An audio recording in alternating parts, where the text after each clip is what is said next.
Good evening, everyone, and welcome along to the 6th Dean's Lecture for 2019. It's great to have you all here. I say this all the time, but I can usually tell by the noise of the crowd outside about what kind of night it's going to be, so this is going to be fantastic. Can I welcome you all here and acknowledge the traditional owners of the land upon which we meet, the Wurundjeri people of the Kulin Nations, and acknowledge their ancestors past, present and emerging. Tonight is a great occasion. Joe Lobianco is a renowned academic, and I'll talk about Joe in a minute. But of course, Joe has kindly agreed to do the Jack Keating Memorial Lecture for tonight, which is a great event. And I would like to start by acknowledging Lyneel Gibson, who's here, Jack's wife. Lyneel, welcome along. It's great to have you here. And Gabrielle Keating, Jack's sister. Great to have you along with us, Gabrielle, as well.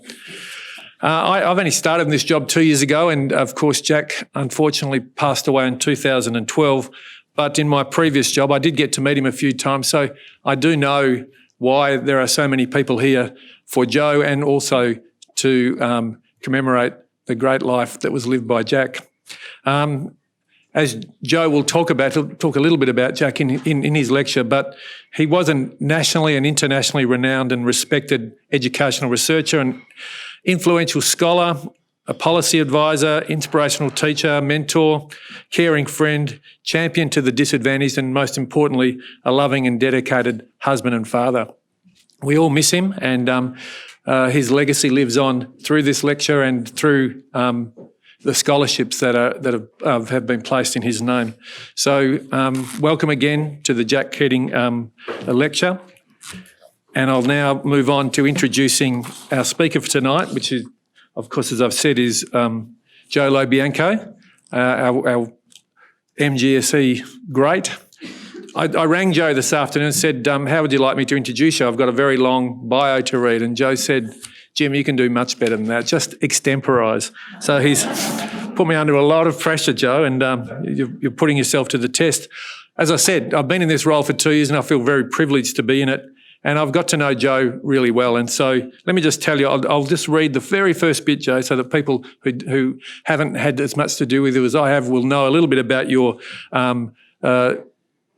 discipline areas. And so Joe is a specialist in language policy studies, bilingualism, intercultural education and research, and peace and conflict in multi-ethnic settings. His work supports international research projects in language, planning, multiculturalism and intercultural education. That's enough. There's another 2 pages.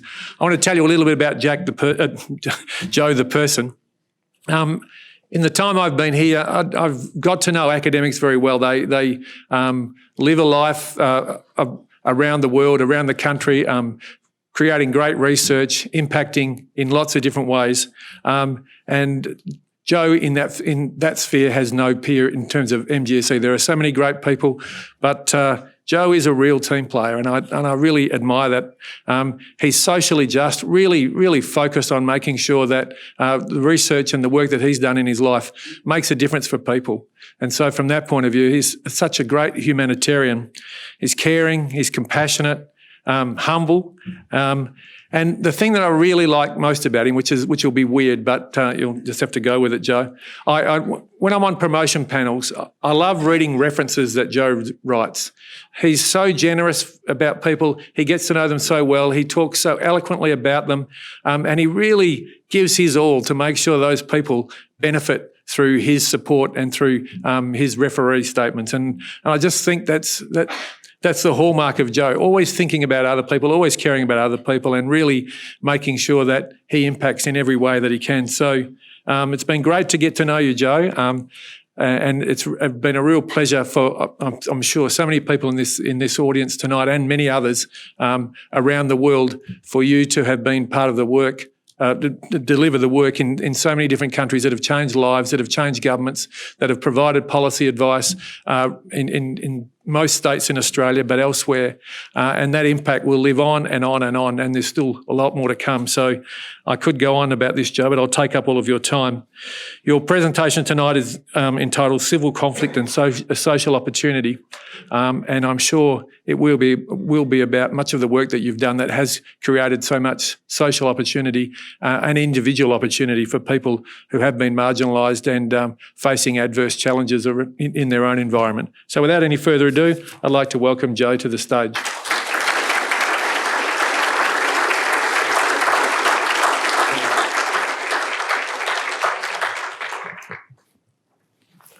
Thank you, Ray. Thank you very much for that extremely kind introduction. Good evening, everybody. It's really nice to be here and to give this talk. I think I should reveal something at the very beginning, which will surprise the elderly among you and confound the younger, and that is that the title of the talk is actually a quote from Senator Flo Bjelke-Petersen. I bet no one believes that. It would take me a bit of time to explain why that is the case, but it is the case. Okay, I want to start off by talking about Jack.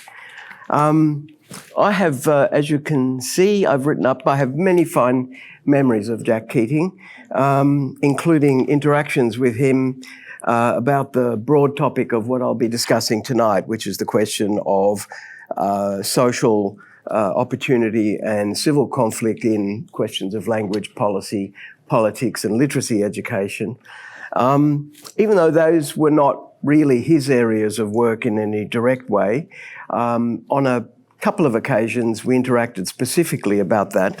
But as a human being, I thought no better quote could come than Bill Hannon's obituary statement about him. As you can see there, he was intent on adding to the greater good of the world and will be lovingly remembered for that. And I think that that's deeply true. I worked with Jack in the late 70s and 80s in teacher unions. I was in the Victorian Teachers Union at the time. Then I worked for the State Minister for Education, the first community language programs that we started for Robert Fordham in the early 1980s, and he was involved in things at the time.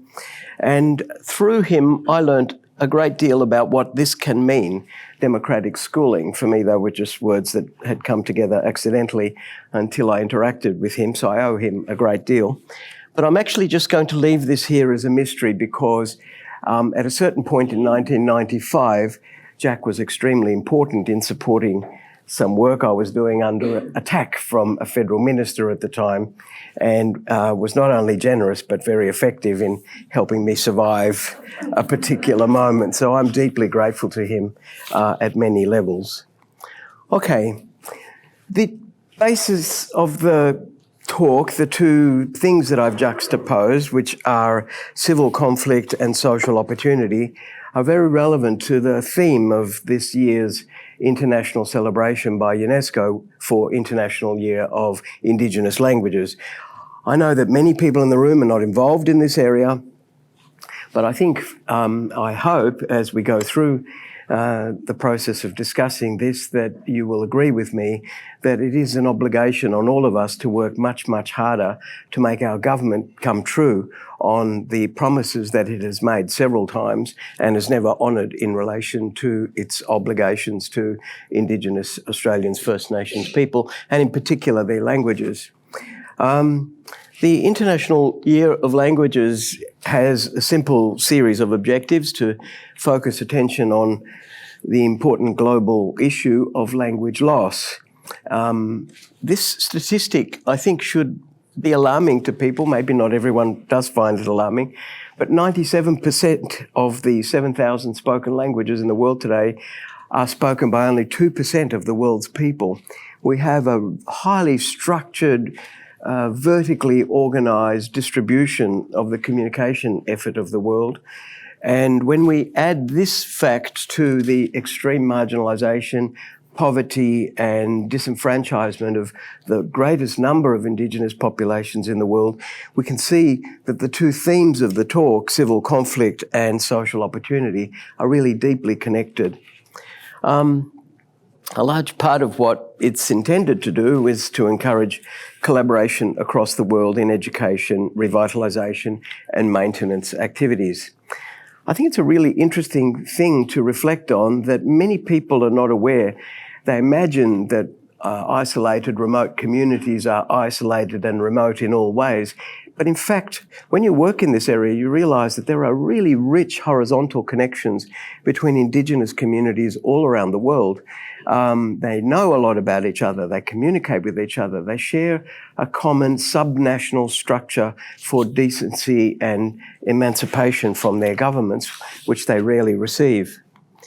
And the conflict that they face is the conflict of their extinction as distinctive groups. The awareness of this really accelerated in 1992 when Michael Krauss, an American linguist, made the calculation that you can see written there, the coming century will see either the death or doom of 90% of mankind's languages. Now, Krauss was a little bit pessimistic. In fact, the later analyses that have been done, as you can see, addressing through this particular methodology associated with the Summer Institute of Linguistics, for the first time, the language vitality of every single language on earth, they claim, reduces that to 70%. That's still a very high calculation and it's probably accelerated since then. More dismal than that is the fact that Australia, Canada and Brazil are what I call the wooden spooners in this dismal hierarchy. In fact, Australia is the worst performer by a long margin. The question isn't just about languages, however, it's also about learning, about literacy, about public participation, persistence in schooling, all of these kinds of things. And as you can see there, both UNESCO and UNICEF calculate very large numbers, like staggeringly large numbers of children in the world who simply are unable to benefit from schooling in any way at all. And there is a group at Cambridge University called REAL, Research into, I can't remember what the acronym actually stands for. I'm going to be visiting them in May next year.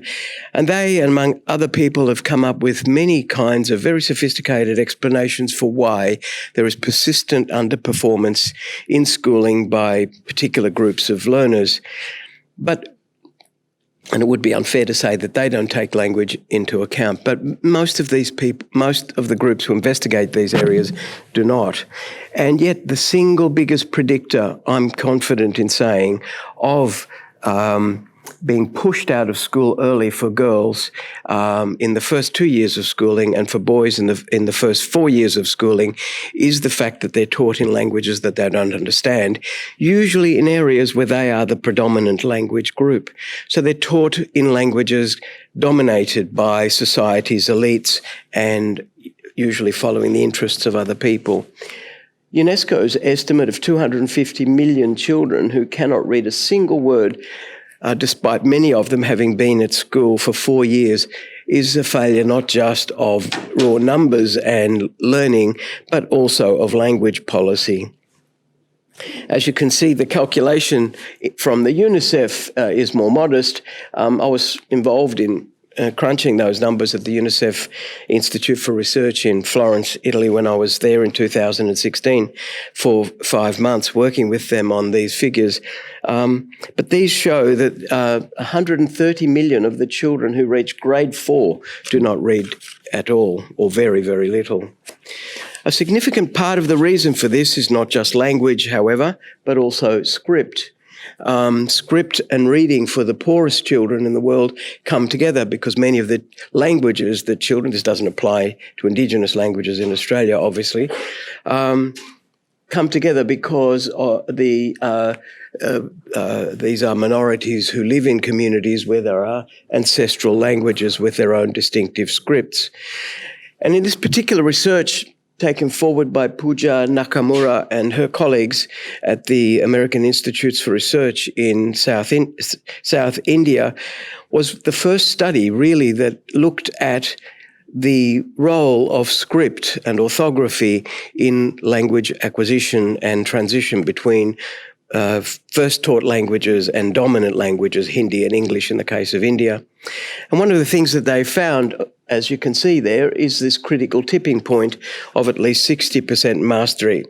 I think that needs a lot of refinement. Frankly, things typically don't actually work like that. But nevertheless, a threshold point after which exponential gains in English reading can be anticipated, and below which there are almost no gains in English and obviously no gains in the mother tongue.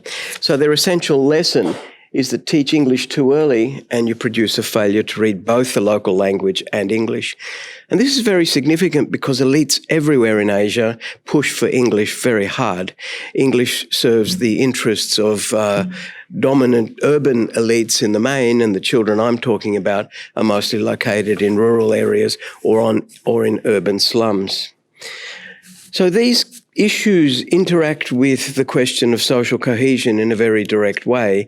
I'm going to talk about this as a slow-acting effect a bit later, and it combines with a fast-acting effect, which is often hate speech and abuse, which comes from public officials about the role and place of minorities in the communities in which they live. And both of these combine to push minority populations to the edge of social consideration. Nevertheless, when we talk about social cohesion, we tend to not use measures that relate to people like this. We tend to use measures that come from the OECD, and we talk about social cohesion in the kinds of ways that the OECD points out here, which is issues of inclusion of minority populations, social capital, meaning both knowledge but also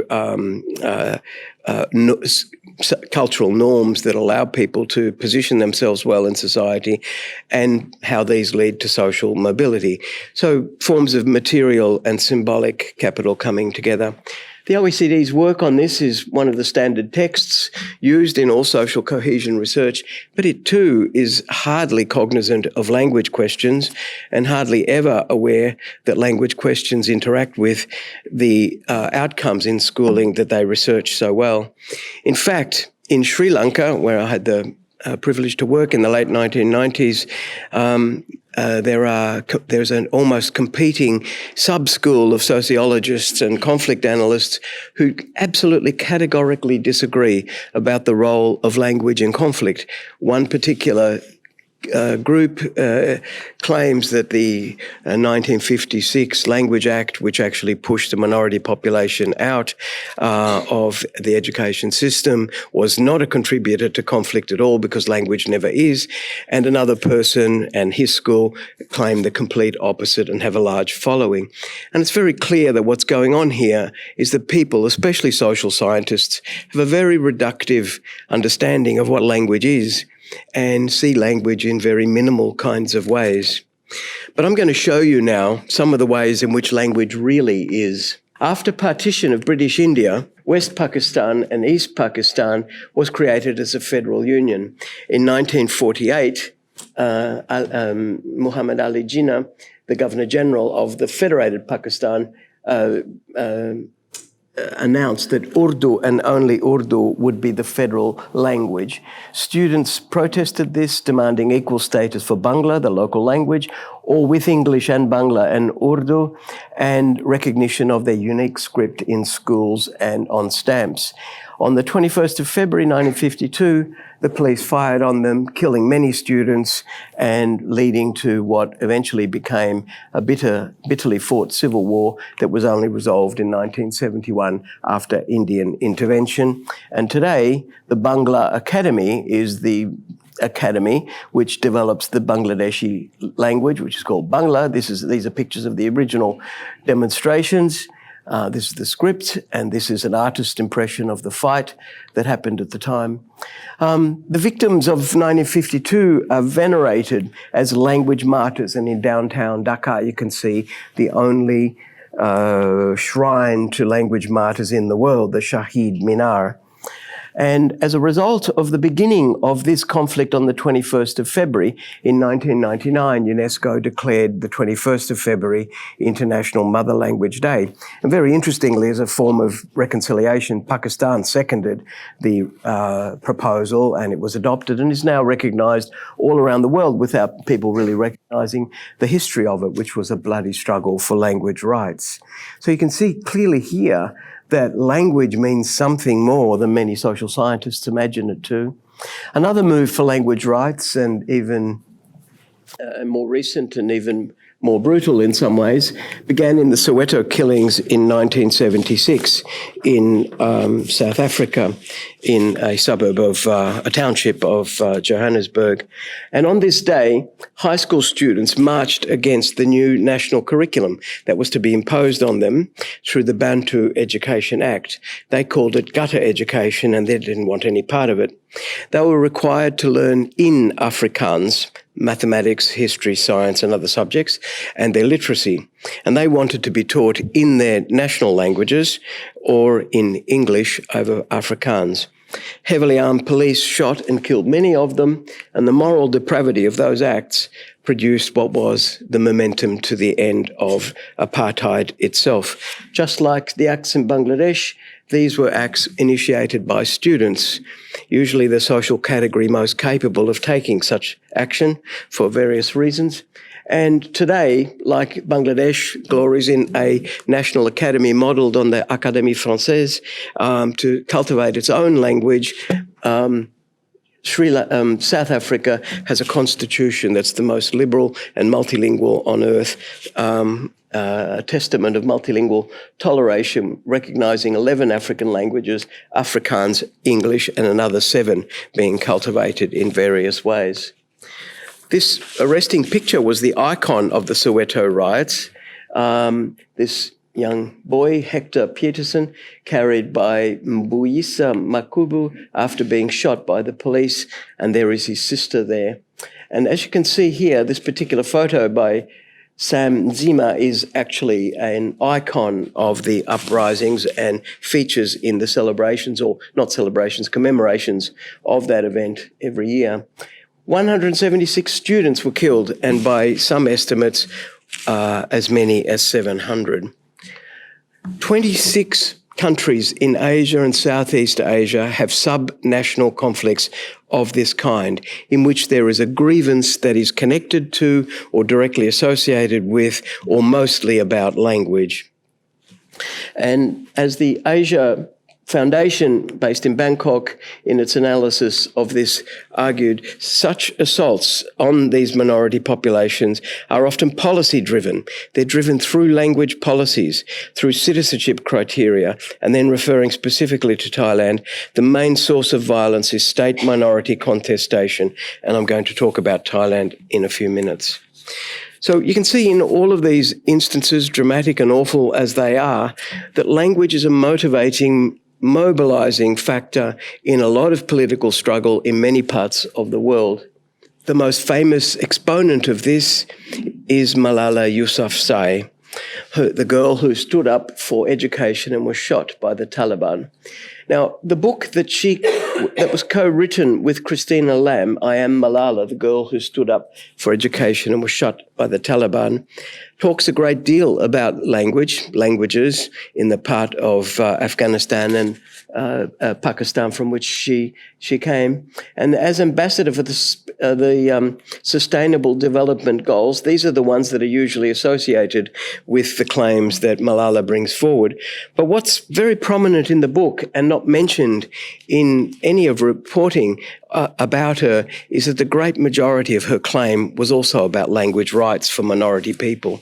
So quite regularly this kind of thing happens where language is actually something that people see through, look past and ignore. It happens under our noses, and so people, like breathing, don't take any notice of it.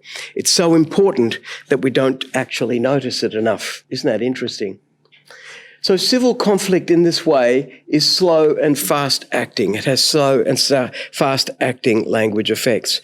And the research that I and others have been doing, we've come up with some conclusions about this. We surveyed maybe 18 conflict situations in great detail, and this is our very generally stated conclusion. Some aspect of language is present in many conflicts.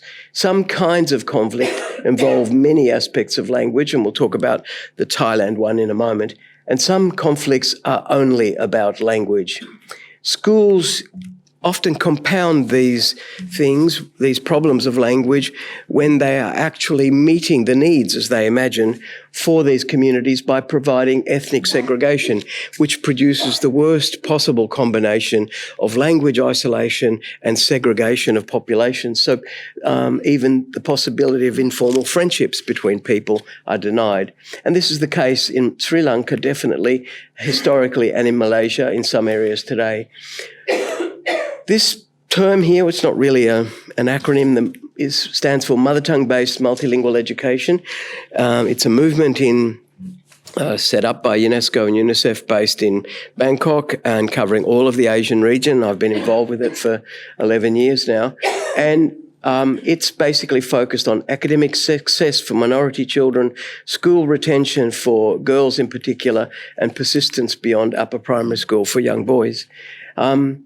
This is the focus and conclusion that we reach after this premise that the social sciences generally neglect the importance of language or typically have a shrunken or very reductive view of what it is and why it matters. The Thai case is particularly interesting and important because this part of Thailand, these three provinces gifted to the King of Siam by whoever the King of Britain was at the time in 1909. I can't get my British kings and queens right all the time.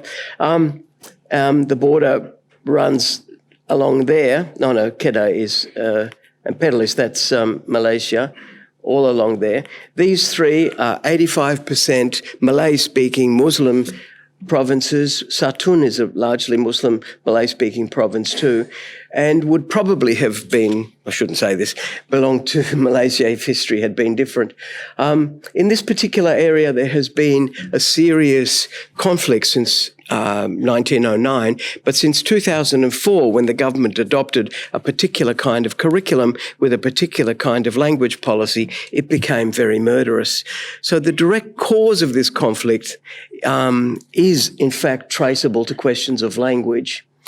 The total number of violent incidents is growing very deeply, as you can see. But what's particular and horrible about this case is that 200 teachers have been assassinated, not incidentally, not accidentally, but killed, deliberately killed, mostly for collaborating with the official curriculum. The killing of teachers appears to have stopped. In the last 5 years, there hasn't been one. But there were up to 195 at least teachers counted within the death toll of victims relatively recently, and another 5 have been added.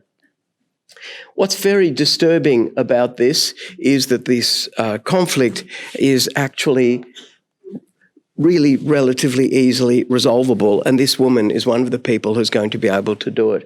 Her name is Suwilay Premsrirat, and she's from Mahidol University in Thailand, a royal university. And for many years, she and other colleagues, and I've been incidentally involved in this as well, have been running this Patani Malay. Patani Malay is the variety of languages they speak there, and Thai, standard Central Thai, it's called the official language of Thailand, by multilingual education. It has to be multilingual for reasons I'll explain in a minute. And as you can see, she talks about this in this way. This is her speech when she received the award, the King Sejong Literacy Prize at UNESCO in 2016. This is a Muslim community in a mainly Buddhist country, and they speak their own Malay dialect. The fact that most don't speak Thai means that they have done poorly in the Thai monolingual school system and have not always gone on to higher education. That's a significant understatement. As a result, they face problems finding work, which makes it easier for youth to be drawn into conflict. And there you can see what's being proposed by Suwilay here is a connection between school failure and conflict, and it's deeply a connection of literacy acquisition. The South Thailand conflict has a series of complexities that I won't go into in any great depth, but basically we're dealing with 3 forms of writing system: Rumi, Yawi and Thai. Rumi is Roman script, Yawi is the Arabic script, and Thai is the alphasyllabic script of the Thai language. And you can see in English, in Malay, in Arabic, and in Thai, the words, there is a lot to do. So 4 to 5 languages: Thai, Patani Malay, Bahasa Melayu, English, and Arabic. So what are the findings from this study that Suilai and other people have been doing in an experimental series of bilingual programs? Learning assessments and evaluations over 8 years in this program that Suilai has been directing and which has won this award has shown this.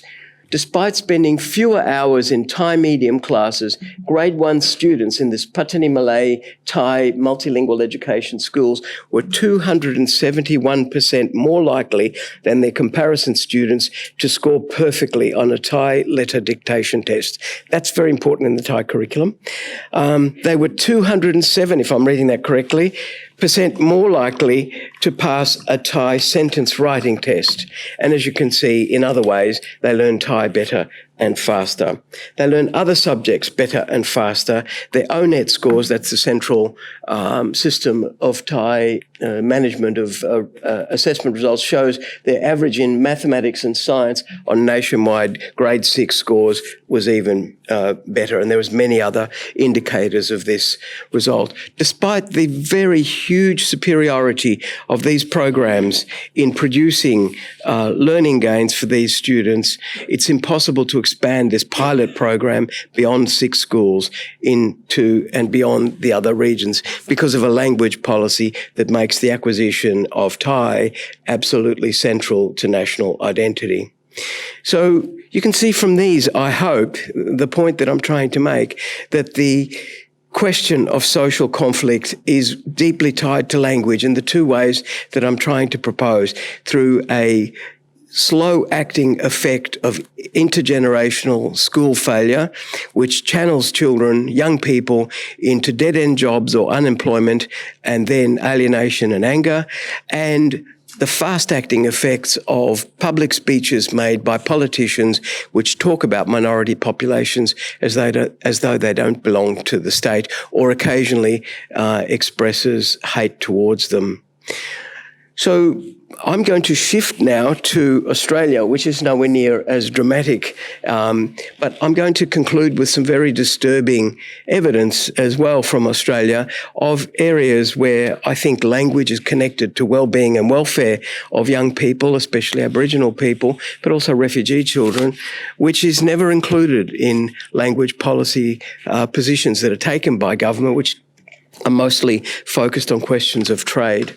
If we look at the Australian history of language policy provision, we see it resembles a Beatles song, the long and winding tune of crisis.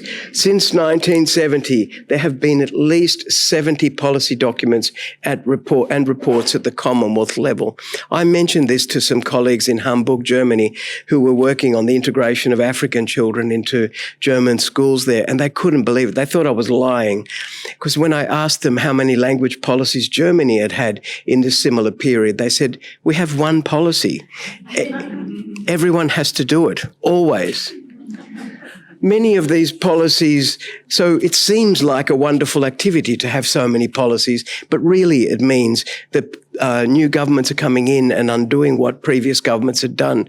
People are not committed to what had previously been decided. There is undermining. There is lack of attention to the purposes and to the need for continuity. Many of these policies had very high ambition, and many of them, in fact, especially the ones for Asian trade languages, have been very, very well funded. $600 million put into 4 NALSAS, National Asian Languages and Studies of Asia and Australian schools, languages, based and premised on the idea that we had a crisis in the teaching of these languages. They often use the language of crisis. They have had high-level political endorsement. 2 prime ministers have put their flag to the post very significantly, Julia Gillard and Kevin Rudd, most obviously. And some important changes that have resulted, can't be denied, of course, but overall the delivery has been poor, the design and implementation has been top-down, and the achievements have been very modest.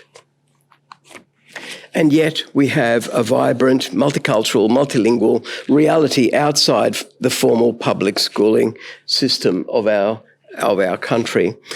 Since 1987, when we adopted the National Policy on Languages, which was the reason I was talking to Senator Flo Bjelke-Petersen before to get her endorsement of it, and I have to say that she did actually eventually agree to do that and spoke in its favour in the Senate when she made her speech on it, which was very nice of her. Only 4 of the original 14 programs of the policy still remain. Fewer than 10 of the original 32 dedicated research centres of the National Languages Institute remain. And we've had just a series of restrictions of every imaginable kind. The number of languages reduced, the interested parties consulted reduced, and the reasoning for language study continually constricted. So how are we placed internationally in relation to language education? We're low to middling, really very low. You can read that yourself, but on OECD standards, we're not very good in relation to the amount of time we dedicate to languages, not very good in the consistency and sustained effort we put into it. So how is a hard-nosed trading obligation like language study supposed to work? I'm going to give you the latest instantiation of this. Basil, you recognise this? There are many metaphors which are given to explain multiculturalism in Australia, but the one I like best is garam masala.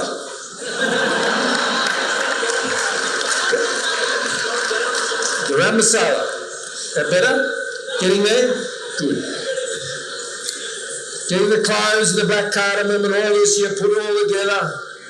You have any one of them on their own? Rubbish. Doesn't leave a good taste in the mouth. But when you blend them all together, you toast them, you crunch them up. Wow. And that is the fragrance that comes from Australia's multicultural society. This is the cover of the white paper released in 2012 by Julia Gillard when she was Prime Minister, and it's a strictly trade-focused legitimation and orientation for languages. And then we have the current Prime Minister's view that it's really all about fragrant garam masala, even though this actually contradicts a speech he made at the Menzies Centre in June of 2013, in which he said that we should really have a return to the supremacy of English. So he's moved along a little bit in the meantime. But I get the impression, and I don't want to be unkind, but I get the impression that he's never made garam masala before. So between a strictly language for trade orientation and that kind of multiculturalism via food, I think we're like stuck between a rock and a hard place. Isn't that a good picture? So we have to really ask the question, what are language programs for? Are they for instrumental reasons to do with trade and communication in relation to economic purposes, or are they for more substantive reasons, or is this a forced dichotomy of some kind? I think that there are many answers to this, and one of them we get from New South Wales. How many people are from New South Wales here? Good, because I think New South Wales has passed a really outstanding piece of legislation in relation to Indigenous languages. It's not as good as it could be. It's not as good as the Native American Languages Act. It's not as good as what might be done in Victoria, and I really hope that the state government, Steve Bracks was supposed to be here, but I would have pressed that with him, is going to move, hopefully, to do something like this. But Gladys Berejiklian's government in October 2017 at least was the first Australian state to actually say that something really serious should be done for Indigenous language revival. It's the first legislation in Australia's history to do this. We've got actually a lot of extremely negative legislation. And as you can see, it has launched a series of language centres all across New South Wales.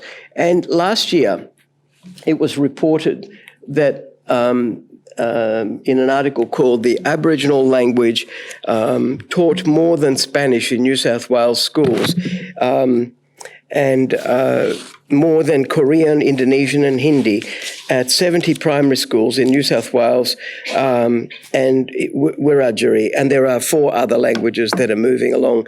Very large numbers of students do these languages and like them very much. I've interviewed some of the kids doing them, and I've asked them, both Aboriginal and non-Aboriginal children, what it is that they get out of learning an Aboriginal language. And one of them, a little girl, said to me, she said, it's like nothing in English is like this. There's nothing in English that's like this. I think that's one of the reasons why we do teach languages, one of the deepest reasons that we teach languages. So how are we supposed to reconcile this rock and hard place between a hard-nosed languages for trade and economic purposes and forms of multiculturalism that are superficial and foodie? One of the ways is pointed out by one of the parent figures of this area, James Banks, who we had the pleasure of hosting a few years ago here. He talks about moving from a logic of contributions to forms of additive social contributions that people make in schooling, to transformations of identity and subjectivity in learners, to forms of social action at a time when we know that the social opportunities and inequalities in societies are dictated as much, or not as much by, but also by cultural knowledge as they are by other factors. He argues that citizenship education is where we should put our effort for a new kind of multicultural democratic practice. I don't 100% go along with this, but I think it's very interesting. A pro-democracy position can't be neutral. The myth of social school neutrality comes from a poor understanding of the philosophy of positivism and deliberative decision-making. I think that in James Banks's depiction, we have many ways forward. I'm now going to, having flattered New South Wales, flatter some people in the room, that Victoria could be a model for the country. The Victorian language education performance is about the best in Australia, but it is still relatively poor by international comparisons. You can see the red line is the secondary level. We get about 89%, if I'm not wrong, Therese, of students enrolled in and taking. These are government schools providing languages. And the primary level, after a very serious dip, increased up to 91%. And that's by far the biggest achievement in Australia. Queensland, which followed the Kevin Rudd policy of picking winners, has the lowest retention rate, the lowest rate of continuation and persistence in languages. And Victoria, which offers the greatest number of languages, has the greatest performance. And this is because of English, fundamentally, because of the global role that English performs. The reasons that students want to learn languages other than English are multiple and diverse and relate to their identities and backgrounds as much as to any argument that might be made about trade and so on. So I'm just going to conclude by moving to the point of social opportunity. And I'm going to rely on some work of Nancy Fraser's. As you can see there, she is a key theorist in the whole idea of justice and civil life. And we've used her work in the reconciliation practice we've been doing through UNICEF and the University of Amsterdam, which has done the peace building, the theoretical position for the peace building work we've been doing in Southeast Asia. She's based at the New School for Social Research in New York, and she's a consistent critic of liberal accommodations that educators have made, the kind of garam masala approach that you might have seen in recent moments. She calls for a conception of justice and injustice and social justice advocacy that does not overwhelm material inequality as it seeks cultural identity recognition. In this system, there are two forms of separate forms of related justice. Distributive kinds of justice, these are conventional terms, in terms of more equitable distribution of resources, both material and symbolic, and the justice of recognition, the equal recognition of different identities and groups. And of course, this obviously extends well beyond ethnicity and language to all groups that identify in diverse ways. And these correspond to two forms of injustice: maldistribution of the economic and material resources and misrecognition of the symbolic and cultural ones.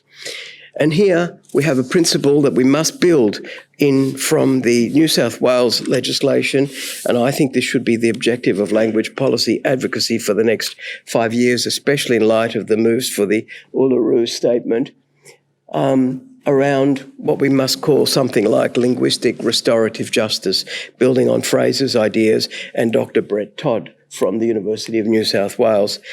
He, a lawyer and a linguist, uses this term linguistic reparative justice to redress specific harm suffered by dominated peoples in linguistic damage.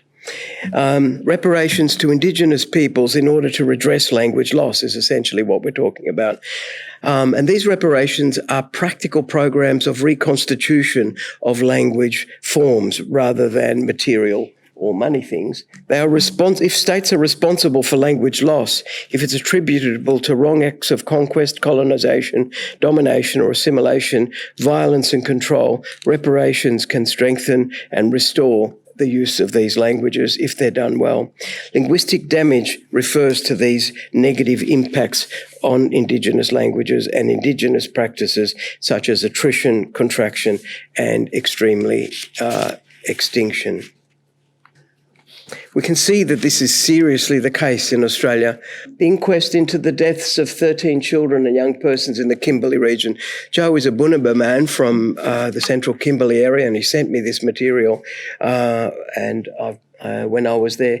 In February of this year, the WA State Coroner released the report of an inquest hearing that she had led into the deaths of 13 children and young persons. And they investigated these according to these kinds of criteria. And these are some of the disturbing things that they found, attributing so much of the alienation of these children to questions of failed ability to keep intact forms of communication within family groups and extended groups. The collective strength of family and community to enable self-determination. And a lot of what is being described in these documents comes very close to saying, but doesn't quite say, what the material from Mexico and Brazil and other places where very high rates of Indigenous young people's suicide is also documented, which are the disruption of communication networks between young people, especially adolescents, and older people at critical ages in their life. So the reparative justice notion must make do with the question of well-being, intergenerational communication and health. In order to bring its treatment of minority languages into line with international human rights instruments, us state in general, and us in particular, need to do more than simply remove restrictions that have been previously imposed. And still there are many restrictions in the Northern Territory and Western Australia and even in Victoria, and move to forms of reparative justice because they bear a responsibility to restore the minority languages to the extent that they can.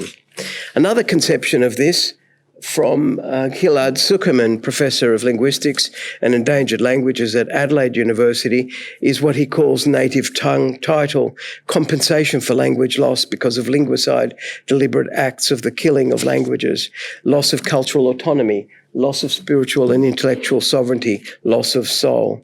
And you can see the rest of his argument there. We can see some of the reasoning used by Brett Todd and Gilad Zuckerman influencing the New South Wales 2017 languages legislation. And we need to push for something like this more widely. So some of the lines of development, and this will be my concluding slide, the lines of development that I think we should follow, taking account of this non-reductive view of language that I'm proposing, this substantive view of language, which determines a lot of social factors and criteria and forms of belonging and isn't just a medium of communication. We can see here the acknowledgement that multilingualism and multiliteracies are global 21st century skills and human rights attached to them. Efforts to integrate community provision and public education. Literacy in first languages. National Indigenous language reclamation law like the Native American Languages Act in the United States. Return to comprehensive, coordinated and sustained policy basis, and to contest the maldistribution of social goods through language and literacy inequalities, mainly around unequal forms of literacy acquisition and the misrecognition of cultural identities through forms of cultural assimilation. All of these are forming part of new international treaties.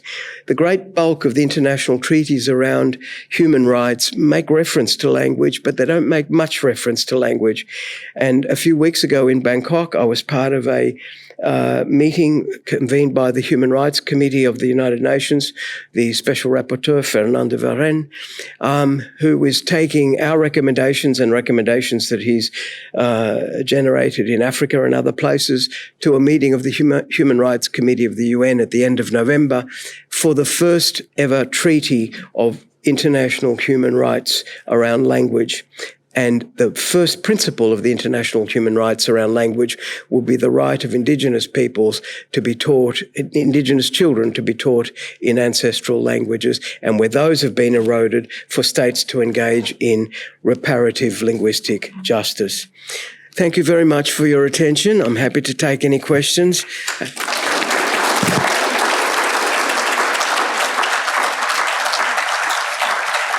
You did a great job, and I think we're all advocates of what it is, the message that you're trying to give us. And if I can just indulge you for 1 second, in 1980, in my first teaching job, I went to Leonora, all Aboriginal school, and teachers learnt the local Wongai language, and students, in my sort of failing memory, prospered. I moved to Queensland in 2013 as the Director General, and even the local communities in the remote schools had decided that they'd been brainwashed into not having their local language in the school and just concentrating on English. And so we've gone a long way backwards, and your message resonates amongst everyone here, I'm sure, but it's up to all of us now to focus on making sure that the point that you made in the middle of your presentation about school failure comes from literacy acquisition and or lack of acquisition, and I think that's exactly what is troubling young Indigenous people in remote communities now. Not so bad in metropolitan areas where there's change happening, but Joe's retiring next year, but he's got a lot of work. We've discussed how he's going to continue to work with the MGSE to make sure that everyone gets to hear this message, and that we do make some changes. The point you also made, Joe, about governments changing and then policy changing is at epidemic proportions in Australia right now, right across the education spectrum. So we need people like you to hold them accountable and to keep them honest. And so congratulations on the work you've done.